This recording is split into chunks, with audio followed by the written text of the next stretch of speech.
Bueno, hoy nos hemos acercado aquí a la iglesia de San Pedro para hablar con don Eduardo, el párroco de San Pedro de Novelda. Buenos días. Buenos días, María José. Y nos hemos querido acercar para hablar sobre los últimos acontecimientos que han pasado en relación al Vaticano, al fallecimiento del Papa Francisco y bueno, a la nueva elección del Papa León XIV.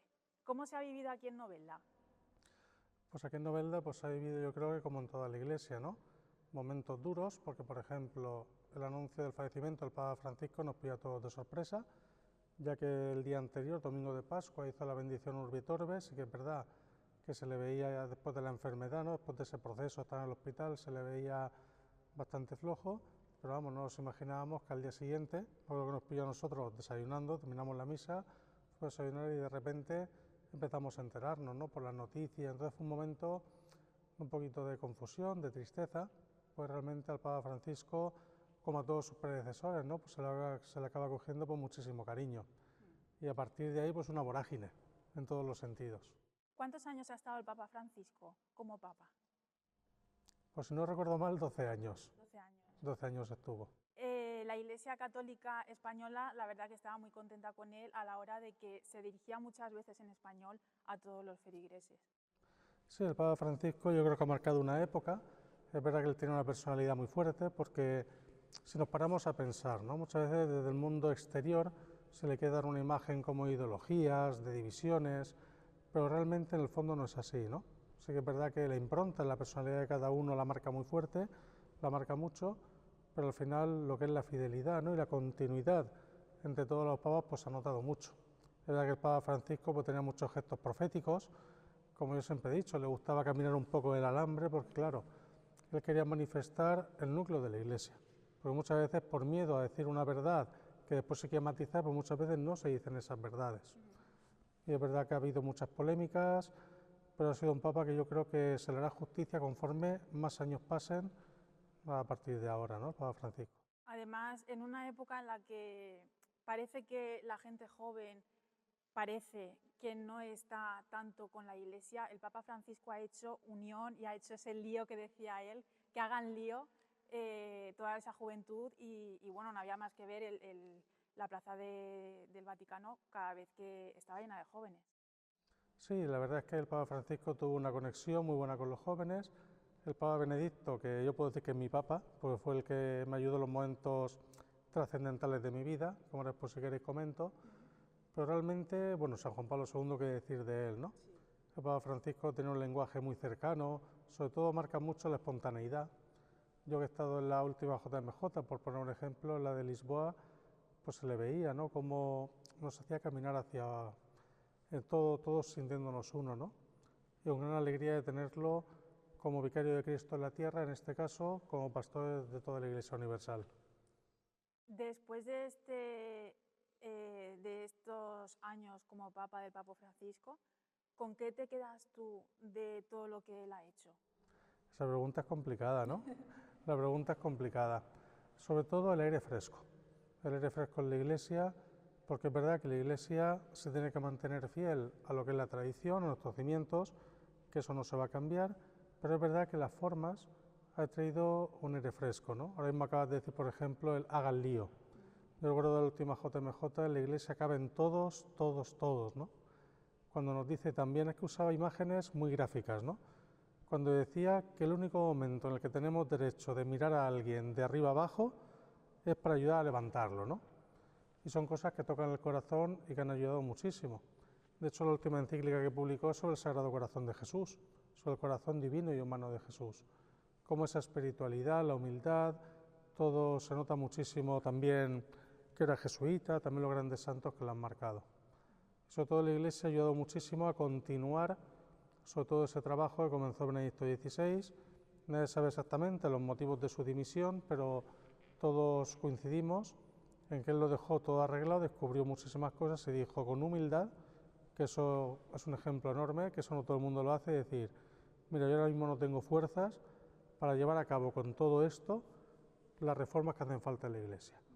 Entonces, gracias a eso, el Papa Francisco lo cogió con mucha fuerza, con mucha vitalidad, y hemos tenido pues un Papa muy grande. Lo que he dicho, yo creo que con los años se reconocerá más. Porque no nos olvidemos que el Papa no es simplemente una persona que va donde se le llama, que va a lo bonito, sino que es el jefe de la Iglesia y que tiene que tomar decisiones y decisiones importantes. Y en la Iglesia hay muchísima gente y tanto las decisiones que tome pueden gustarle a unos y no gustarle a otros. O sea, que es un papel importante y difícil, no es fácil. Es un papel muy complicado, ¿no? Pero sobre todo me gustaría remarcar lo que ya te he comentado, la continuidad. Es verdad que las decisiones hay que tomarlas, es verdad que sobre todo en la Iglesia había que purificar algunas cosas, que gracias a Dios se han puesto en orden, pero sobre todo ver cómo en la Iglesia, por ejemplo, no es que venga ahora el Papa, ¿no? Que ahora hablaremos de León XIV, no diga, vamos a cambiar de rumbo, no. Va a ser la continuidad con su impronta y seguir avanzando como Iglesia en estos tiempos. Yo cuando dice estos tiempos difíciles, digo, ¿y qué tiempos no son difíciles? Todos tienen sus desafíos y todos tienen sus grandes virtudes, ¿no? Entonces ahora ha tocado un mundo, sí que es verdad que está muy dividido, muy fragmentado. Ahora hablaremos del discurso inicial, ¿no? De León XIV, pero en un mundo que está al borde también, que hay muchas guerras, que está al borde de guerras, en un mundo que cada vez parece que el egoísmo, el individualismo se está extendiendo. La primera frase que dijo fue la frase de que nos dijo Jesucristo resucitado, ¿no? La paz sea con vosotros. Me ha llamado mucho la atención. Antes de centrarnos en el Papa León XIV, bueno, llega el momento en el que comunican que el Papa Francisco ha fallecido y a partir de ahí empieza un proceso, después del funeral de Papa Francisco, de elegir el nuevo Papa. ¿Cómo es ese proceso dentro de la Iglesia? El proceso, lo han dicho mucho estos días, pero yo creo que sobre todo la gente que no está dentro de la Iglesia no lo llega a entender. Comienza un tiempo de mucha oración, porque es un tiempo en el cual nosotros pues, nos sentimos huérfanos, porque lo que es la figura del Papa, ¿no? El sucesor de San Pedro, realmente es el que nos guía, el que nos une, el que nos dice esta es la dirección, ¿no? Entonces comienzan unos días pues, de mucha incertidumbre, de mucha oración. En el Vaticano pues todo se pone patas arriba, los cardenales a venir a Roma, un poco para iniciar ese proceso. Es muy bonito que de los 133 cardenales pues están representadas todas las partes del mundo y qué bonito es que esa representación, que nos sintamos uno como Iglesia, ya sabemos que la palabra católica, ¿no? Iglesia católica significa universal, se represente en este caso con esos 133 cardenales. ¿Esos 133 cardenales se ofrecen ellos para entrar dentro de las votaciones o desde arriba se elige a esos cardenales? ¿Cómo funciona? Nosotros en la Iglesia, como ya sabemos, no hay diferencia, entre comillas, ¿no? En el cargo sí, pero la forma no hay ninguna diferencia con la de un sacerdote, ¿no? Uno se ordena, por así decirlo, en la Iglesia, uno siente la llamada a ser sacerdote, ¿no?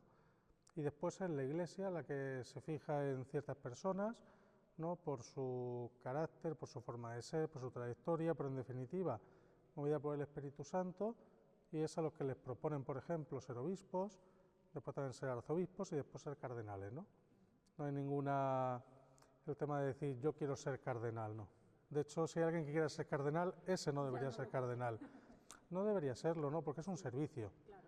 Y nos quejamos muchísimo, ¿no? De las personas que quieren mantener el poder, quieren ser de todo a toda costa, y en el fondo como uno no sea humilde, uno no diga estoy al servicio de, pues al final nos dejaremos llevar por otras cosas que nos desdicen como propia Iglesia.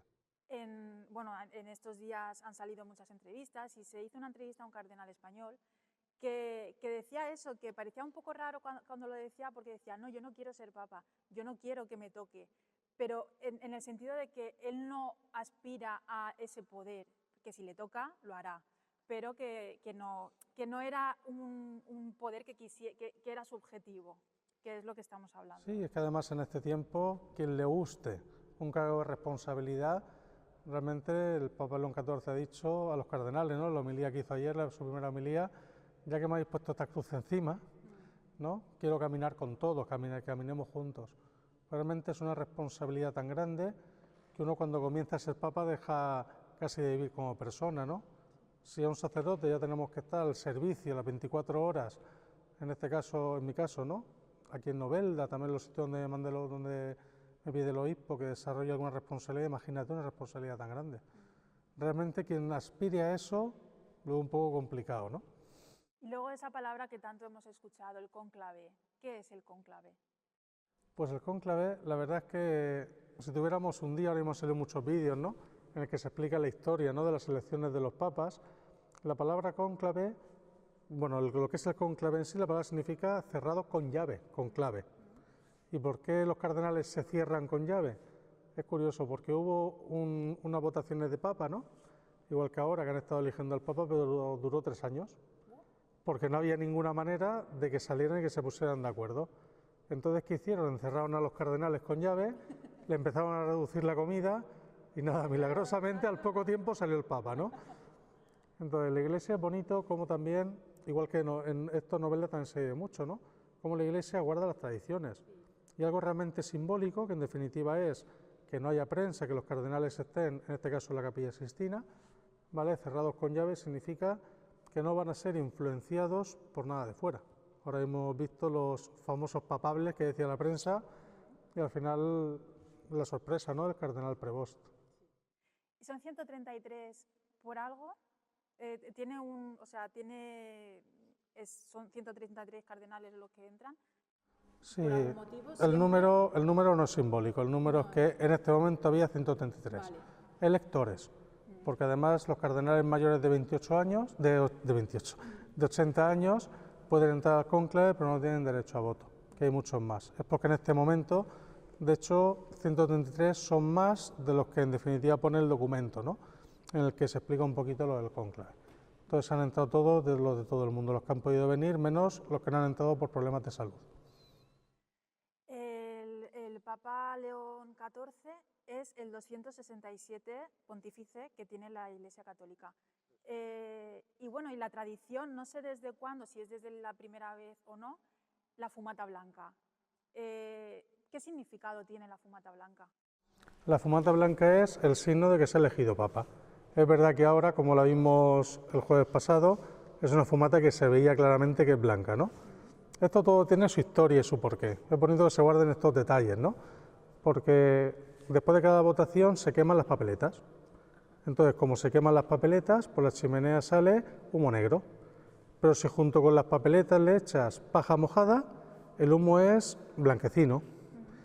Entonces era de esa manera, ahora ya sí que es verdad que se usan productos químicos para que se vea mejor, porque daba la confusión. Entonces es la forma de anunciarlo, mientras que queman las papeletas, aparece para anunciar a todo el mundo que habemos papá. Es un momento en el que a nivel mundial todo el mundo estábamos esperando esa fumata blanca, sean creyentes o no sean creyentes, porque no olvidemos que el papel del Papa no simplemente se queda en la Iglesia, es un personaje, es una figura que puede ayudar a todos los países. Por ejemplo, que estábamos hablando en su discurso inicial, habló de la paz. En estos momentos que hay muchos países en guerra, el Papa también tiene un papel importante en esas decisiones. Sí, al final lo que es el Papa a nivel mundial, como has dicho, para católicos como no católicos, se ha constituido en un referente moral, ¿no?, en un faro, porque no es una persona que esté ahí, por eso mismo todo este proceso, ¿no?, este proceso de oración, no es una persona que esté ahí para aguantar el poder, porque sabemos que cuando una persona está muchos años en el poder en toda la historia mundial, al final es aferrarse en ese poder.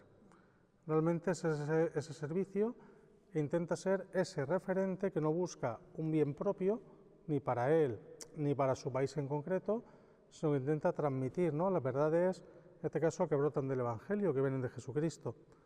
Porque lo que es la moral cristiana, aunque muchas veces elegimos lo que nos conviene, pero incluso para los no creyentes, es realmente un estímulo, ¿no?, de sacar la mejor versión. Entonces, en el caso del Papa, una persona, que esté velando por la paz en el mundo, sea que interceda por los más pobres, por los más necesitados, por aquellos, ¿no?, que no se ponen de acuerdo, pues es una figura muy importante.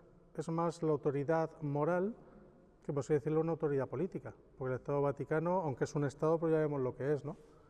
Entonces, por eso todas las miradas estos días estaban en Roma. Y además, una clara imagen de todo eso es que los líderes políticos de prácticamente todos los países dieron la enhorabuena y la bienvenida al Papa León XIV en este nuevo papel que acoge. Y es bonito, ¿no? Yo como católico, como sacerdote, pues me siento orgulloso, ¿no? Porque la Iglesia está formada por hombres, es verdad, no hace falta que digamos también toda esa cara fea de la Iglesia, todo eso que han hecho los hombres, pero también dice mucho, ¿no? Por ejemplo, la acogida, como has dicho, del Papa León XIV, la buena relación, o sea, y la calidad humana que han tenido los últimos papas. Pues al final esa calidad moral nos impone. Esa referencia, ¿no? Para seguir es algo que uno gana, ¿no? Y gana con la coherencia, con la búsqueda del bien, también con los actos. Me siento muy orgulloso de que estos últimos papas, desde, por decir algo, desde San Juan Pablo II, que ha sido una pasada, ¿no? Y esa continuidad bonita dentro de la Iglesia. Bueno, pues llega el momento en el que sale a los medios de comunicación de que ya hay papa y que el papa es el Papa León XIV. Empiezan a sacar información de quién es, para intentar conocer su origen y conocemos que tiene un origen español. Bueno, tiene nacionalidad, doble nacionalidad de estadounidense y de Perú y peruana. Y tiene descendencia española, porque su segundo apellido, su apellido materno, es Martínez. Entonces, aunque el Papa es a nivel mundial, la verdad es que nos hace ilusión, ¿no?, de que tenga alguna raíz española. Sí, la verdad es que ayer bueno, ahora ya estamos hablando con mucha gente, ¿no? Entonces un buen amigo de Elche me dijo, es que si hiciéramos una radiografía de cómo sería un papa ideal, es que te pones a ver la figura de León XIV y dices, es que has dado en el clavo, ¿no? Porque es verdad que tiene muchos puntos que lo hacen tener una mirada más universal, ¿no? Y una experiencia no de una iglesia concreta, pequeña, por ejemplo, sino de muchas partes. De hecho, por su parte materna, pues sí que tiene ascendencia aquí española, pero es que además, con doble nacionalidad, un estadounidense, el primer papa americano, ¿no? Sí, el primero. Bueno, el segundo americano, porque el primero fue Francisco de América del Sur, pero es que además es peruano también, tiene la doble nacionalidad, ¿no? Y él, como es agustino, esa congregación religiosa, pues ha sido superior de los agustinos que tienen casas en todo el mundo, entonces tiene que visitar las casas de todo el mundo, los agustinos. Entonces, claro, tiene una visión de iglesia preciosa, aunque fuera con su congregación, pero una iglesia, una imagen muchísimo más amplia, y por eso aquí en España he estado varias veces visitando a las comunidades de agustinos de aquí de nuestro país. Aquí, por ejemplo, en Alicante tenemos una, el Colegio de los Agustinos, que vamos, que si me viera alguno, aprovecho para felicitarle y también para algún buen amigo, estuvieron hace poco con él. Y bueno, a partir de ahí ya que empezamos a conocer información del Papa León, ¿por qué eligió el nombre? Porque su nombre como pontífice será el Papa León XIV y se dice que es a raíz del Papa León XIII, por su historia, por la historia que engloba el Papa León XIII. Sí, ahí, vamos, me imagino que conforme vaya hablando, le vayan haciendo entrevistas, también explicará más detalles. Es verdad que a la hora del nombre, todos los que saben, ¿no?, hacen referencia a dos leones. Primero a León XIII, que fue un gran papa, fue el primero que publicó la primera encíclica sobre la doctrina social de la Iglesia, Rerum Novarum, que marcó una época. Estuvo también 26 años de papa, León XIII, se enfrentó también a muchos problemas internos, pero es que el primer león que hubo, el papa, de hecho le decimos San León Magno, fue uno de los grandes papas en la Iglesia, en los momentos de herejías, de problemas internos en la Iglesia, también incluso fue el que defendió Roma de ataques de invasiones, por ejemplo fue el que detuvo, ¿no?, la invasión de Atila a Roma, tuvo mucho carácter. Entonces por ahora lo que intuimos, ¿vale?, también por su forma de ser y por lo que conocemos de él, es que ha cogido ese nombre, ¿no?, para remarcar lo de León XIII y también el equilibrio que puede llevar, porque como en todo, siempre hay unas ramas pues más, no radicales, pero sí que van más para un sitio para otro, ¿no? Unas ramas que son más de guardar la tradición y otras ramas que son más de la apertura. Es que esto es difícil de entender porque la Iglesia no tiene esos lenguajes, ¿no? Pero es verdad que él se ve muy equilibrado. De hecho, desde que salió al balcón de la Basílica de San Pedro, que yo creo fue una sorpresa para casi todos, de hecho su hermano cuenta, ¿no?, cómo lo estuvo viendo y pegaron un bote, un brinco, como por ejemplo salió con la ropa, ¿no?, con la que salían hasta Benedicto XVI, que el Papa Francisco no usó, esto que llevaba rojo, ¿no? Entonces se ve como ese equilibrio entre continuidad, ese equilibrio de apertura, también de mantener la tradición, las costumbres, el depósito de la fe. Yo creo, por lo que intuyo, por lo que hemos escuchado de él, todos los que podemos ver entrevistas de los que lo conocieron, que es una persona muy equilibrada, es una persona que va a marcar mucho la comunión, que no se va a dejar llevar solamente por sus gustos personales, sino intentar unir a todos, y sobre todo un papa, como él dijo, de tender puentes, que lo repitió varias veces y también lo ha repetido estos días. Y una curiosidad, ¿por qué los pontífices se ponen un nombre diferente al suyo de pila? ¿Cuál es el significado que es? ¿Rendir homenaje al nombre que eligen? Es un cambio de nombre, ¿no? Porque una persona, para nosotros como creyentes, cuando una persona se ha encontrado con el Señor al final, termina siendo una persona nueva. Entonces, ¿cómo se representa? Con el cambio de nombre. ¿Y dónde está el origen del cambio de nombre? En el mismo Pedro. De hecho, Pedro no se llamaba Pedro, Pedro Simón. Entonces el Señor, cuando le dice, a partir de ahora tú eres Pedro, y sobre esta piedra edificaré mi iglesia, o sea, vas a ser un hombre nuevo, vas a tener esta vocación especial. Entonces, como el mismo Señor le cambió el nombre a Pedro, cogieron también la tradición, la costumbre, los papas, los sucesores de San Pedro, de cambiarse el nombre, ¿no? Haciendo referencia, pues sí, a los anteriores, hay muchos, creo que he leído esta mañana que hay 83 nombres distintos, ¿no? Sí. Hay muchos que se han repetido, pero que es una forma de manifestar ese cambio de nombre. De hecho, a lo concreto, ¿no? Cuando uno se confirma, ahora se hace menos, pero hasta hace varias décadas no se podía cambiar el nombre en la confirmación, cuando uno se confirmaba. Son signos como de, soy una persona nueva, pues tengo ese cambio de nombre que me ha dado el Señor, ¿no? Va por ahí. Y bueno, pasamos ya a la parte en la que sale el Papa León XIV al balcón y da su primer discurso en el que habla mucho de la paz. Y bueno, pues, ¿qué es para ti en este caso el significado de ese primer discurso que dio el Papa? La verdad es que llamó la atención que fue el primer Papa que tengamos memoria, conciencia, que salió con un texto escrito, que se lo escribió, o sea, que dice mucho de él, de que no le gusta improvisar, que quiere tener las cosas un poco en orden, sobre todo en ese momento tan importante. Entonces yo creo que fue un mensaje de esperanza, fue un mensaje de continuidad, nombró varias veces al Papa Francisco, habló de la paz, habló también de la importancia, ¿no?, que necesitamos de tener a Cristo resucitado como esa luz en medio de un mundo lleno de oscuridad, y habló también lo que conlleva eso, el encuentro con el Señor, que el mal, de hecho ahí una de las frases que más me marcó es la que dijo, el mal no prevalecerá, porque muchas veces lo experimentamos, que parece ser que el mal se impone al bien, pero él dijo, el mal no prevalecerá. Y él cómo sueña esa iglesia, ¿no?, ya por las palabras que dijo, una iglesia que tienda puentes, que una las personas diferentes, realmente el diálogo, el respeto, la justicia. Habló también de la sinodalidad, que es un caminar juntos, no solamente los que tienen responsabilidad, sino toda la iglesia. Es una forma de ser iglesia preciosa, ¿no? Y terminó también el discurso, además del final de todo, que fue rezarle a la Virgen, hizo ese guiño, ¿no?, a que vamos caminando juntos hacia la patria del cielo, que no se nos olvide, ¿no?, que nuestra vida es temporal. Dijo mucho en pocas palabras, pero sobre todo ese nuevo estilo. Me escribió una persona, no voy a decir su nombre, que me dijo, me he emocionado al escuchar al Papa, ¿no? Y la verdad que sí, yo también me emocioné, ¿no? Y sobre todo, lo que más me gustó es que no me lo esperaba, para ser sincero, como el Papa Francisco, ¿no? Cuando estamos ahí viendo, ¿no?, a ver, ¿quién habrán elegido después de una hora de espera? Yo estaba sufriendo porque empezaba la misa a las 7:30, digo, ay, quiero verlo antes, si no me tengo que pasar por un papel, ¿no?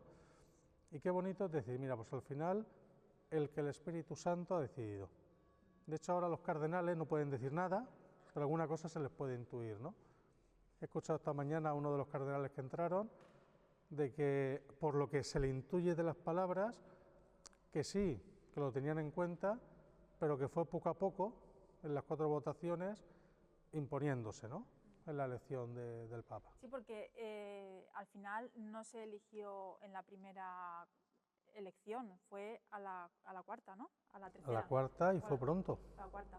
Fue pronto, sí, porque el primer día, que fue el miércoles, solo había una por la tarde y después habían 2 por la mañana y 2 por la tarde. Si no pasaba nada, la fumata era a las 12 o a las 7 de la tarde, pero yo me acuerdo que tenía reunión de equipo directivo en el oratorio y dije, bueno, con Benedicto, si es a la cuarta, sobre las 6 y algo sale. Entonces estaba la reunión de equipo directivo con la chimenea, ¿no? Cuando de repente vemos salir la fumata blanca, digo, señores, me tengo que ir, y dice, corra, corra, tal. Vino aquí a la iglesia a tocar las campanas. Sí, porque eso es una de las cosas que te comentaba antes. Yo venía a dirección porque fue el jueves que hay pleno en el ayuntamiento y venía andando aquí al ayuntamiento y empecé a escuchar sonar las campanas y digo, uy, eso es que ya hay fumata blanca, porque esa manera de sonar las campanas, ¿no? De avisar a la gente que ya había papa. Sí, la verdad es que fue una experiencia muy bonita, ¿no? Me acuerdo que entró una mujer también aquí a la sacristía, ¿no? Esa tarde teníamos adoración del Santísimo, me dice, qué alegría, ya no estamos huérfanos, es verdad, porque es un sentido de orfandad, ¿no? De ese liderazgo que nos lleva en la buena dirección y ese mantener la comunión, porque si no, esa es una de las cosas que a mí me gustan como iglesia, ¿vale? Mantener esa unidad con esa visión espiritual. Los que somos creyentes sabemos que el Espíritu Santo trabaja por ahí, ¿no? Pero es que si no tuviéramos eso como iglesia, al final habrían tantas iglesias como personas, que es lo que le pasa a los protestantes. Venga, funda una iglesia, ¿no? Pero qué bonito sentirnos uno. Y de enhorabuena y con muchísima alegría. Porque es verdad que dentro de la Iglesia Católica, por ejemplo, ahora el Papa León es agustino. Hay diferentes, no sé cómo se llaman, entidades o congregaciones, pero todas van a una. Cada una a lo mejor se centra en determinadas cosas, ¿no? Entiendo, pero todas, el centro es el mismo. Sí, porque la iglesia es una, como decimos, una santa, católica y apostólica, pero es católica, es de todos. Hay muchas sensibilidades, nosotros por ejemplo somos curas diocesanos de parroquia, hay religiosos, aquí están los reparadores, o sea, al final hay muchísimas sensibilidades, muchísimos grupos, pero todos nos mantenemos unos, somos parte de la misma iglesia. El Papa anterior, el Papa Francisco, era jesuita y ahora este es agustino, ¿no? Pero también marca la riqueza, y aunque uno tenga como un adjetivo, pero al final somos una iglesia y él va a servir a toda la iglesia, no solamente a los suyos, sino a todos. ¿Cuál es esa diferencia de ser agustino? O sea, cuando, por ejemplo, el Papa León en su inicio se destinó a la congregación de los agustinos, ¿por qué? ¿Por qué esa y no los jesuitas, por ejemplo? Sí, porque la llamada que Dios le hizo, la hizo dentro, ¿no? Con esa sensibilidad, imagino que por su historia, por su experiencia, por donde vivía, ¿no? Estaban los agustinos, entonces, cuando sintió esa llamada del Señor, la sintió dentro de esa congregación, dentro de ese grupo. Pero para que nos hagamos una idea, para que los que no entiendan mucho esto, lo que sí conocemos son los padres reparadores, sí, que es lo mismo, pero en vez de agustinos son reparadores, ¿no? Pues ellos por su historia, igual que yo, he sentido esta vocación, ¿no? Dentro de la parroquia y siento que Dios me llama para ser un cura de parroquia. Un cura de todos ellos es más de congregación. Ellos, por ejemplo, viven juntos, van a las casas donde están, no es tanto, son párrocos de este territorio, no, sino que están aquí en Novelda como comunidad, como familia. Los reparadores. Entonces, esa vocación la han sentido dentro de esa comunidad y para esa comunidad. Pero es que, como he dicho, es que se ve ahí muy claro, ¿no? Pero al final todos trabajamos juntos. Sí. Todos estamos en comunión, los reparadores, conmigo, con don Pablo, con don Antonio, ¿no? Sí. Pues nos sentimos todos uno. Y bueno, a partir de la fecha en la que, el 8 de mayo, en la que ya tenemos Papa, para la Iglesia en general es un alivio, dijéramos, de poder ya tener a alguien, al referente, pero a nivel local, para las iglesias de los pueblos, de las ciudades, ¿qué conlleva? Bueno, a nivel práctico, que sabéis que siempre en las sacristías tenemos el cuadro del obispo y del Papa. A nivel práctico ya lo tenemos que poner, ¿no? Después ya también, aquí dentro de las misas, ¿no? También leer el magisterio, con ya pues vivir esa unidad, ¿no? Como siempre, muy cerca al Papa, sentirnos uno, ver por dónde van, ¿no? Los documentos que él va escribiendo, que él va publicando, todo lo que nosotros llamamos el magisterio, y al final vamos caminando todos a una. Todos, siendo diocesanos o parroquia, siendo religioso, consagrada como aquí tenemos también a las hermanitas, a Cluny, ¿no? Al final esa es la riqueza de la Iglesia, que aunque somos uno, hay muchos caminos, pero sintiéndonos uno.